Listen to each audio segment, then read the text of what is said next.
이 책은 인간의 모든 심리적 움직임을 관찰이라는 하나의 렌즈로 비춰보며 삶과 죽음의 진실을 가장 단순하면서도 가장 도달하기 어려운 방식으로 드러낸다.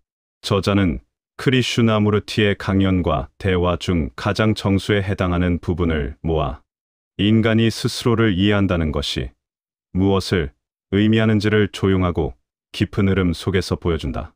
이 책 전체는 어떤 결론을 미리 제시하지 않는다.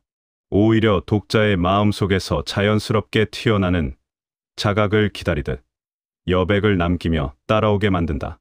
이 책은 삶을 시간과 기억의 연속으로 보는 우리의 익숙한 관념을 부지런히 해체한다. 우리가 살아간다고 말할 때 실제로는 대부분 기억의 잔해들 속에서 움직이고 늘 과거의 상처, 기대, 두려움이 긴 그림자를 들이우는 상태에서 하루를 맞으며 하루를 끝낸다는 것이다. 크리슈나무르티는 과거의 무게가 우리를 어떻게 현재로부터 분리시키는지를 생생하게 지적한다. 누군가의 말에서 상처받고 누군가의 시선에서 불안해지는 순간을 예로 들며 그 반응이 지금 일어난 사실 때문이 아니라 과거에 우리가 쌓아온 이미지가 흔들리기 때문임을 설명한다. 우리는 그 이미지를 자아라고 부르고 그 이미지를 보호하려 애쓰며 살아간다. 그러한 삶은 끊임없는 갈등과 피로를 낳는다. 이 책은 그 피로와 두려움을 없애기 위한 방법을 제시하지 않는다. 대신 우리가 왜 늘 해결하려는 마음에 매여 있는가를 직시하게 만든다. 문제를 해결하려는 욕구조차 과거의 연장이고 무언가 되기 위한 충동 역시 시간의 그늘이라는 것이다. 그는 문제를 풀기 위한 기술이나 단계적 수행을 제시하지 않는다. 그 대신 문제를 바라보는 그 관찰의 행위 자체가 변화라고 말한다. 즉, 우리가 어떤 감정이나 생각이 일어날 때 거기에 개입하지 않고 그 모습을 그대로 보는 순간 기존의 조건화된 반응이 스스로 힘을 잃는다. 이 관찰은 의식적인 노력이나 실천의 결과가 아니라 주의가 순수하게 깨어 있을 때 나타나는 자연스러운 빛과도 같다. 크리슈나무르티는 죽음을 바라보는 우리의 태도 역시 예리하게 드러낸다. 우리는 죽음을 먼 미래에 닥칠 어두운 종말로 생각한다. 하지만 실제로 우리가 두려워하는 것은 죽음 자체가 아니라 자기가 구축해 놓은 나가 사라지는 것이다.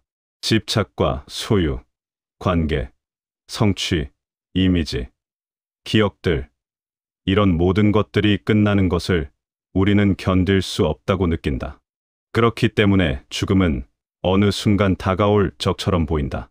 그러나 만약 삶에서 매 순간 조금씩 내려놓는 경험을 하고 있다면, 즉 과거의 나를 지속적으로 유지하려는 충동에서 벗어나고 있다면 죽음은 전혀 다른 의미를 갖게 된다.